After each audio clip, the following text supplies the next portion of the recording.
Maintenant qu'un réel x est représenté par un point M sur le cercle trigonométrique, voyons ce que représentent son cosinus et son sinus. Par définition, le cosinus du réel x est l'abscisse du point M et le sinus du réel x est l'ordonnée du point M. Pour étudier la parité d'une fonction, on compare les images de deux nombres opposés, x et moins x. Sur le cercle trigonométrique, x et moins x sont représentés par deux points symétriques par rapport à l'axe des abscisses. Cosinus x et cosinus moins x sont les abscisses de ces deux points.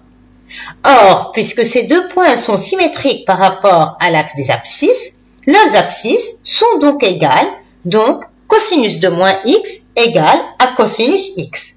On dit alors que la fonction cosinus est une fonction paire.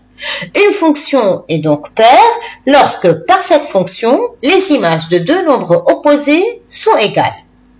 Qu'en est-il de la fonction sinus? Les sinus étant les ordonnées de ces deux points symétriques, ils sont eux aussi opposés. On a donc sinus de moins x égale à moins sinus x. On dit alors que la fonction sinus, elle est impaire. Une fonction impaire est donc une fonction par laquelle les images de deux nombres opposés sont opposées. À présent, voyons comment s'interprète la parité de la fonction cosinus. Considérons un point de la courbe d'abscisse x. Puisque cosinus de moins x égale cosinus x, alors le point de la courbe d'abscisse moins x aura la même ordonnée que le point de la courbe d'abscisse x. Ces deux points ayant des abscisses opposées et des ordonnées égales sont donc symétriques par rapport à l'axe des ordonnées. Ceci étant vrai pour tout réel x, on peut alors conclure que la courbe représentative de la fonction cosinus, comme celle de toute fonction paire, admet l'axe des ordonnées comme axe de symétrie. Il nous reste à interpréter le fait que la fonction sinus est une fonction impaire.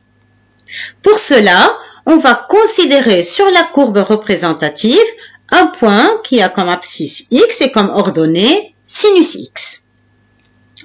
Le point qui a comme abscisse moins x aura comme ordonnée moins sinus x, puisque sinus de moins x égale à moins sinus x. Ces deux points ayant des abscisses opposées et des ordonnées opposées sont donc symétriques, cette fois par rapport à l'origine du repère. Ainsi, la courbe représentative de la fonction sinus admettra l'origine du repère comme centre de symétrie.